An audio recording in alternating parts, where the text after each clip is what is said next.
I do not always know why I do certain things. For instance, back during the Christmas season of 1968, I had hoped to catch up on my personal correspondence. In the mind's eye, at least, I had the month set aside to stop working on the various papers that I was working on and to spend all of my time writing letters. But behind every letter that I attempted to write came a persistent urge to write something else. Well, now, when these urges presented themselves, I stopped working on the letters, and I sat easy, and I let those feelings reveal themselves. The February 1969 notes from Lollygog were the consequence. Words that I literally could not keep from writing, even when Bill was determined to write something else. So, in a small way, this is what I mean by living intuitively. Living intuitively has many advantages.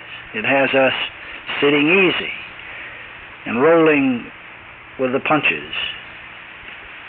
It does not belabor the moment, covering it over with clouding plans and calculations.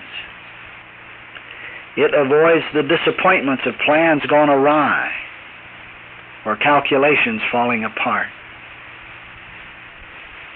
Living intuitively looks on the now and is capable of enjoying it.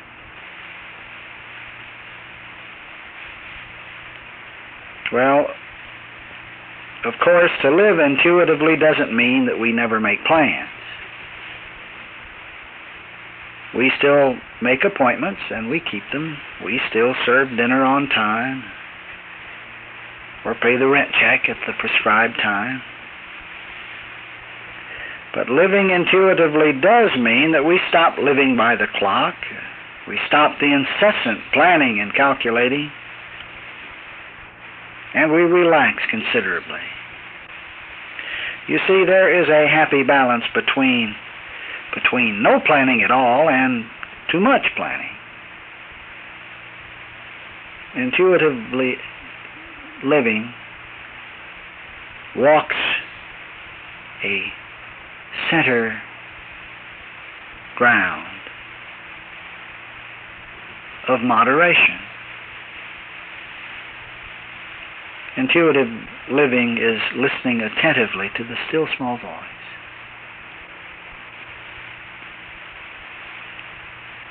Now, very often in times past, I have spoken of intuitive living as living uninhibitedly, living without restraints and without restrictions. And I guess I have been rightly criticized for that, for saying those things. But I would like to point out again, because I guess it could not be said too many times. To inhibit, you see, means to hold in check. To inhibit means to restrain. To inhibit means to hold back.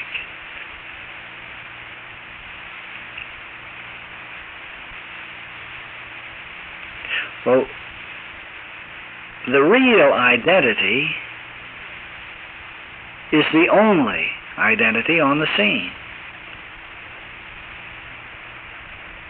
Well, what can be restrained when there is nothing to restrain? What can be held in check when there is nothing to hold in check? Restrain what? Hold what in check? Inhibit what?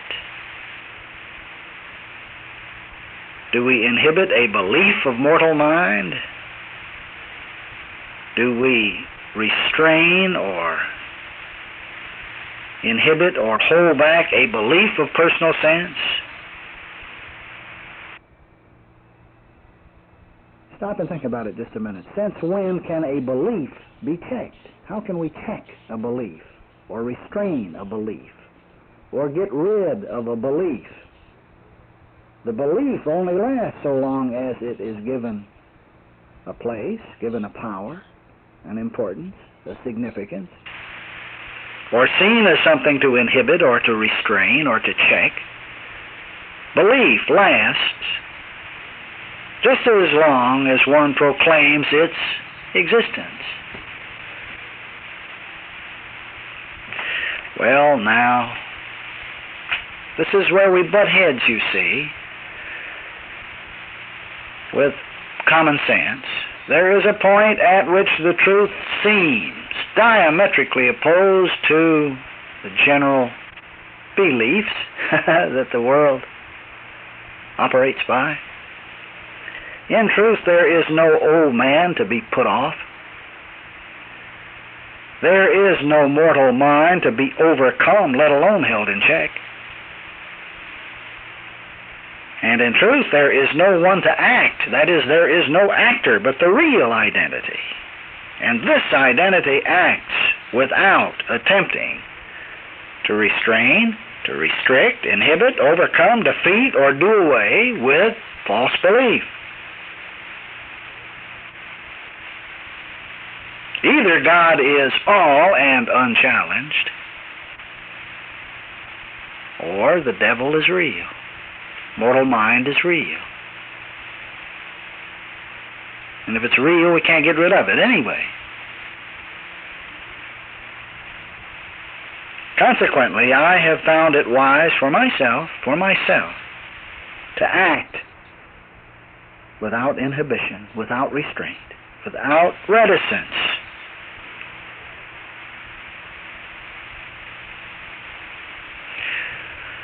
Well, apparently it seems necessary to say again and again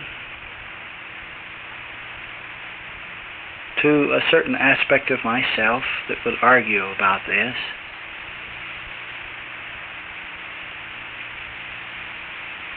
that this doesn't mean that we jump out in front of speeding locomotives just because we are suddenly hit with the urge to do it, or that we would strip naked underneath the clock down on 3rd Avenue at high noon just because such an urge as that might hit us. To live uninhibitedly, to live without restraints or personal restrictions, does not mean that we run contrary to,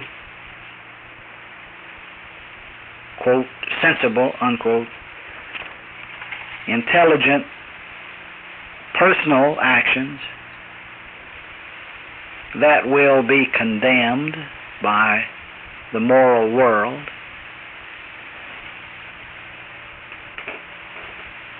Well, now, while this sounds like a contradiction, I would ask that you listen to this with the heart. I might use this analogy to make the point clear.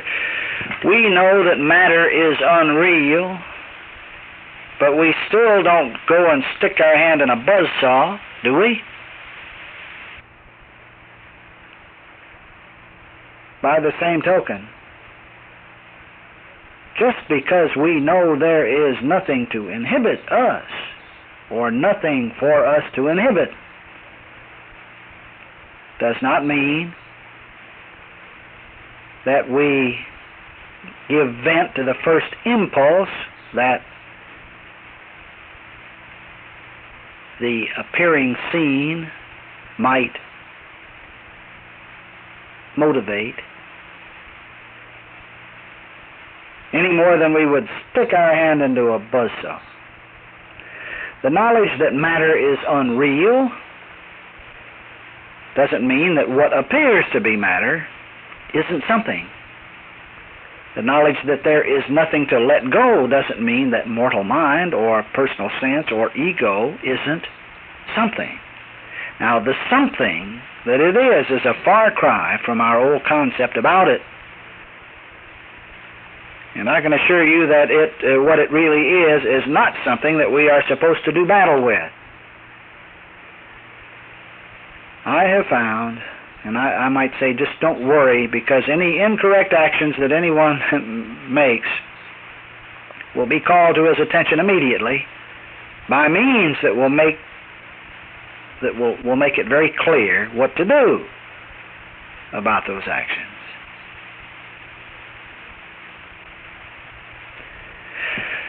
Now, every mention ever made about living uninhibitedly, whether by me or by anyone else that has seen this joy, that has found the child within the Shekinah, the secret place. Any mention that has ever been made by those about living uninhibitedly, living without restraint, has been coupled with the admonition to find the heart, to listen to the heart, and to run uninhibitedly with that. To look for the child and to run uninhibitedly as that child. For myself, I look for the child I have found myself to be. I find the child and then I run with him. I laugh with him. I sing with him. I look at bullfrogs and listen to crickets and smell new cut grass with him as the child, for the child. And I do this without restraints, without restrictions, without inhibitions. And I still run with the sunshine, and I tell everyone who will listen to me to do the same.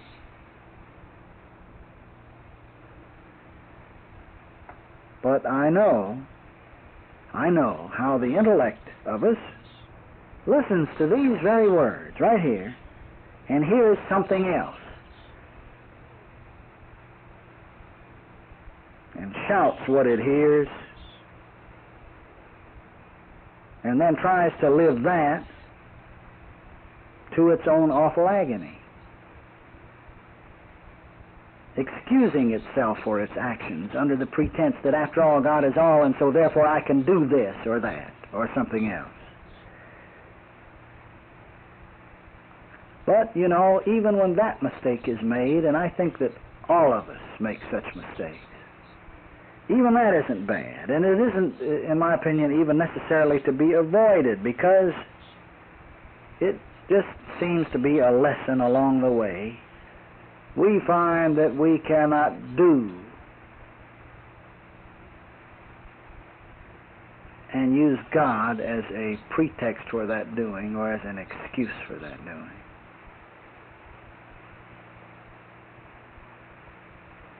We do not find the balance that the center is, any of us, until we have tried to live both extremes of the imbalance, either on the right or on the left. And I would say that most tightrope walkers, before he can find the balance that walking along that rope requires, falls off to the right, and then he falls off to the left, before he ever finds the balance, the center, which is being all that ever appears to be the extremes of imbalance on either side. We see, finally, that we cannot find the center real while trying to get rid of either of its judgmental imbalances. And really, this is what religion and misunderstood metaphysics has been telling us to do for the past umpteen centuries. And furthermore, when we write about the heart, the center, the child within, we cannot do it honestly without telling others to find the heart and the center and the child and to run with it uninhibitedly. To maintain inhibitions about the allness of God is an act of withholding, producing death, even as it did for Ananias and Sapphira. Not producing a real death, but producing the illusion of it. Intellectual restraints take many forms, but primarily the intellectual restraint let me put it like this. It makes a very powerful cry that this action or that action has led to this or that awful reaction. And that because I did this uninhibitedly, then this terrible calamity has befallen me, and we are very quickly frightened back into line, you see. But for those who have ears to hear, it seems to me that there is a battering barrier which is finally broken. If not now, then later, and if not here, elsewhere, and if not at this time, at another time. We let our guide for action be a guileless, motiveless childlikeness that honors isness as the warp and woof of all being. Let me say that again. We let our guide for action be a guileless, motiveless childlikeness that honors isness, God, reality, is the warp and woof, as the entirety of all being. And then we act as we're led to act by this childlikeness, even if those actions are condemned by the intransigent shell of the world, even if those actions appear to be running upstream, contrary to convention or custom.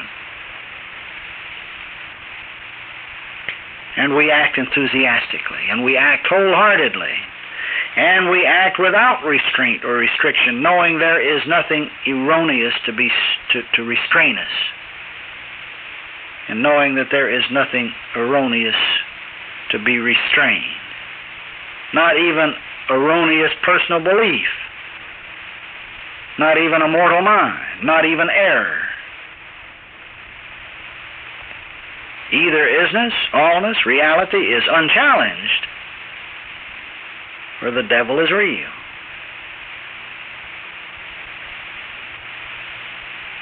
It is not a matter of God is all but.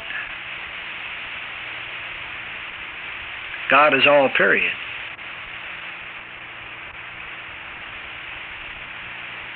And then we act without restraint, in accord.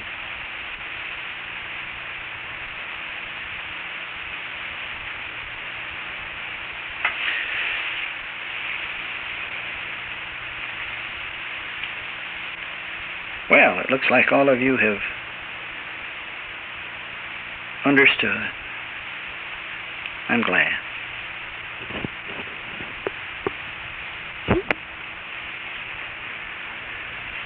Living intuitively leads to a childlikeness that has us enjoying little things with monumental new enjoyment, almost beyond belief.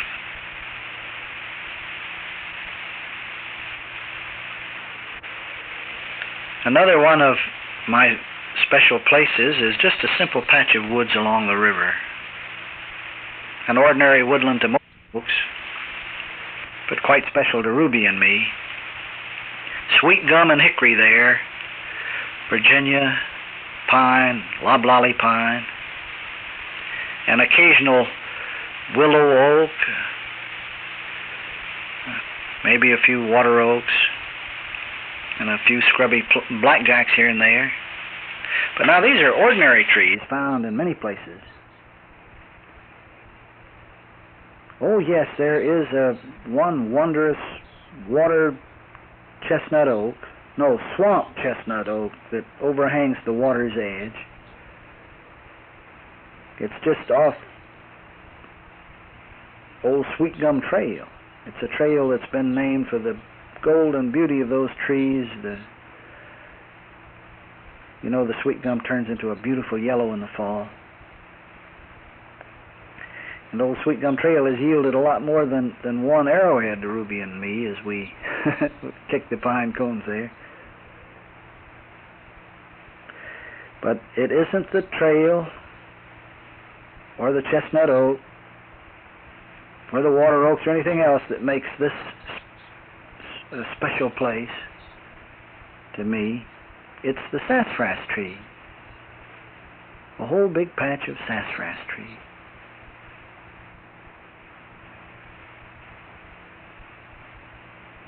Now, you know, a sassafras tree is a childlike tree. It's a children among trees.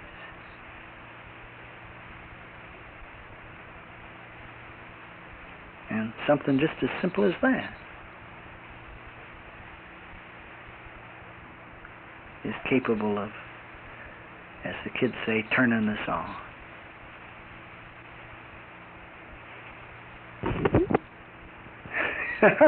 Every time Blue gets his tail washed, he chases the cat. And about the time the tail dries, the cat chases Blue. The other day, Ruby got mad at the cat and washed Blue's tail 25 times.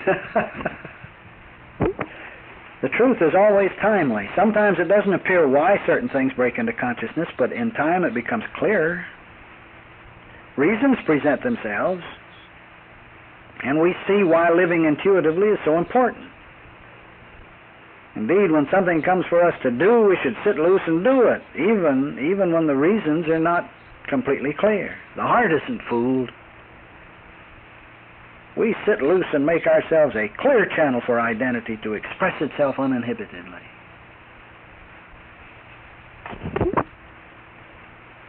The impression has been left by many teachers that spiritual progress eventually leads one out of the organized church.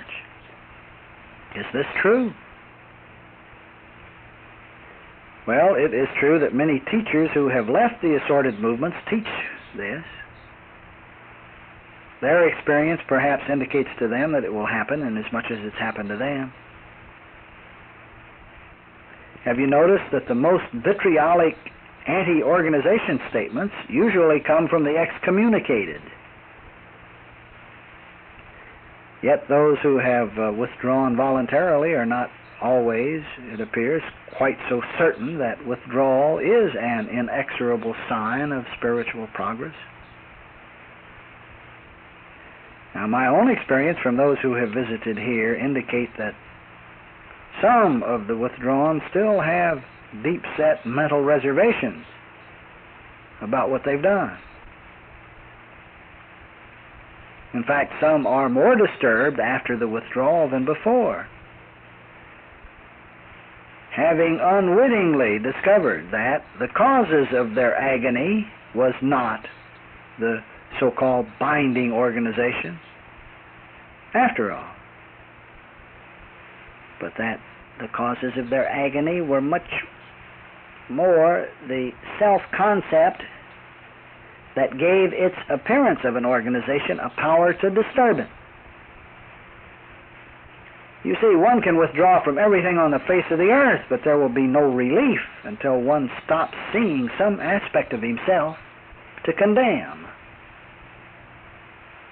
And I assure you that we cannot see anything that is not some aspect of the self we are. Spiritual progress, in quotes, most certainly leads one to let go the binding influences of organization. Now let me say that again. Spiritual progress leads one to let go the binding, constricting influences of organization, but that in itself does not necessarily lead one to drop his name from the membership of that organization or cause him to walk out of its buildings, never to enjoy another service there or sing another hymn. Now listen, the truth of identity allows us to perceive that all appearances of every organization, no matter what they are, present themselves within conscious awareness. That appearance is no more or less than the appearance of trees, clouds, relatives, or governments, or political parties, or philosophies, or ideologies. We awaken to discover that the authority does not lie in the people, places, and things with their rules and regulations,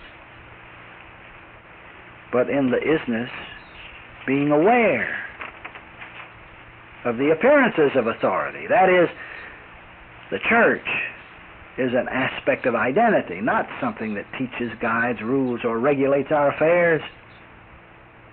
even though the appearance out there certainly tries to do these things. That is, the appearance of a church out there very often does attempt to guide, rule, and regulate our personal affairs. But has not the out there always tried to do this?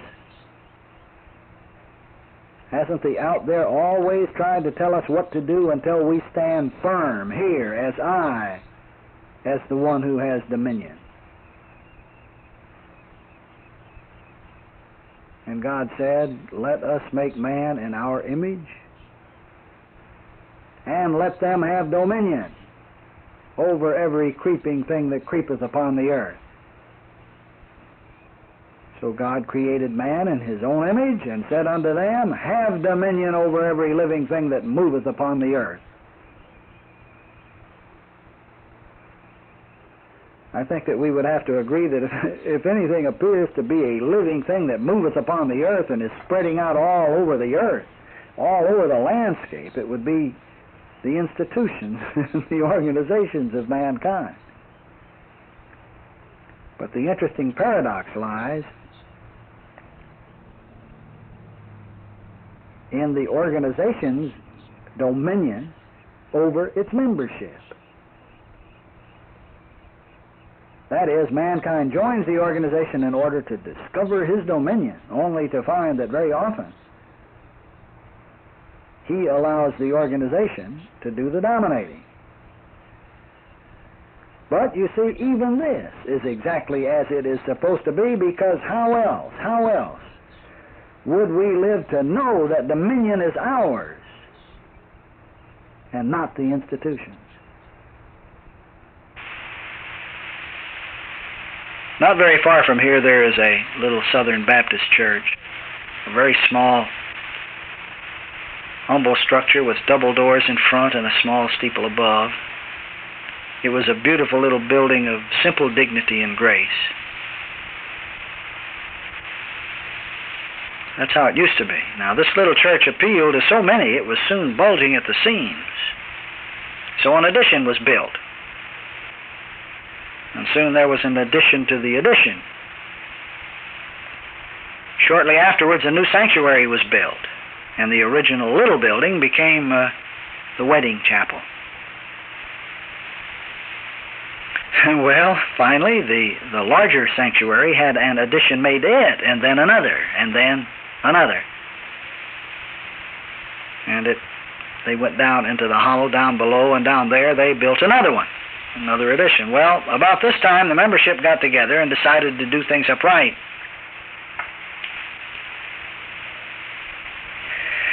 So they saw what a good thing they had going, and so a vast new building program was announced, and pledges were taken to support it, and architects and structural engineers and giant bulldozers were called in from far and wide. And additional property was purchased for blocks and blocks around. They bought up half the mountain behind, and then work was begun in real earnest. Hundreds of trees were chopped down. Ditches and streams and little valleys were covered over with huge sewer pipes, and then buried and blacktopped and curbed and white-striped. And what was once God's natural sanctuary, running over with singing birds and squirrels and sassy chipmunks and barefoot little boys throwing pine cones at each other, has become it has become a complex of proportions gargantuan enough to house and accommodate the International Olympics, the World Series, and both national political conventions simultaneously, and in a pinch, they can have the Indianapolis 500 in their parking lot. They have a new steeple there that is a structural engineering feat that rivals the Saturn moon rocket. And I suspect that it's probably a guiding beacon for all the air travel between Miami and New York. This particular creeping institution has crept up on Mountain Brook and taken it over by surprise.